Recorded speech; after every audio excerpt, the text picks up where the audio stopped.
La pétition contre la loi du plomb peut-elle vraiment faire plier le gouvernement ? On fait le point. Lancée le 10 juillet, la pétition non à la loi du plomb pour la santé, la sécurité, l'intelligence collective a recueilli plus de 1,7 million de signatures au moment de la publication de cette vidéo, mardi 22 juillet. Cette mobilisation citoyenne est inédite. C'est la toute première fois qu'une pétition sur le site de l'Assemblée nationale dépasse le million de signatures. Alors on le rappelle, la loi du plomb, adoptée le 8 juillet, qui attend d'être promulguée par Emmanuel Macron, vise à lever les contraintes à l'exercice du métier d'agriculteur. Elle prévoit notamment la réintroduction encadrée de l'acétamipride, un insecticide toxique banni depuis 2020 en France. C'est ce point-là qui suscite plusieurs craintes et cristallise l'opposition. La pétition demande l'abrogation immédiate de la loi, mais que permet-elle réellement de faire juridiquement ? Eh bien, ses effets sont très limités.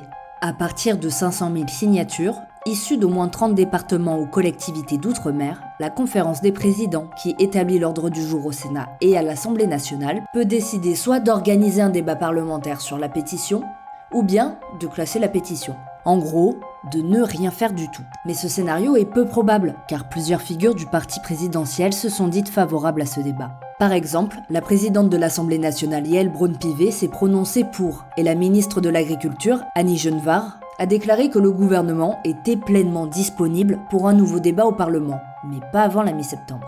Mais attention, tout ceci ne remettra pas en cause la loi elle-même. Même si les différents groupes politiques pourront se positionner, les discussions porteront uniquement sur le texte de la pétition, pas sur les dispositions déjà adoptées. En réalité, le processus pétitionnaire de l'Assemblée nationale ne prévoit pas la suspension ou l'abrogation d'une loi. Mais ce qui peut encore faire obstacle à la promulgation de la loi, en revanche, c'est le Conseil constitutionnel.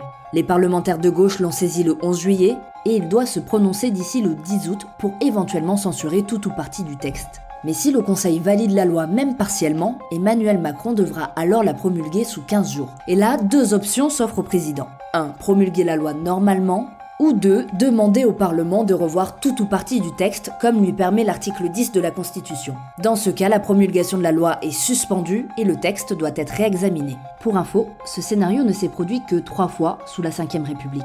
Une dernière issue à cette pétition est également évoquée, celle d'en faire un référendum d'initiative populaire. Pour activer ce mécanisme, les parlementaires doivent déposer une proposition de loi pour demander l'abrogation totale ou partielle du texte.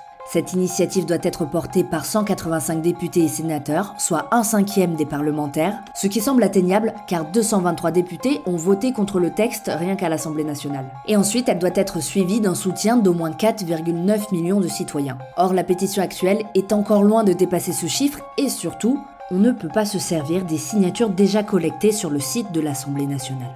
Pour un tel référendum, les signatures doivent être récoltées sur le site du ministère de l'Intérieur, ce qui impliquerait de tout recommencer à zéro. Autre élément, le référendum d'initiative populaire ne peut être lancé qu'un an après la promulgation d'une loi. Aucun référendum n'est possible avant l'été 2026 au plus tôt concernant la loi du plomb. Pour rappel, en 2019, suite à la crise des Gilets jaunes, Emmanuel Macron avait appelé à l'introduction d'un RIC, un référendum d'initiative citoyenne avec un seuil d'1 million de signataires à une pétition, une proposition écartée par la suite.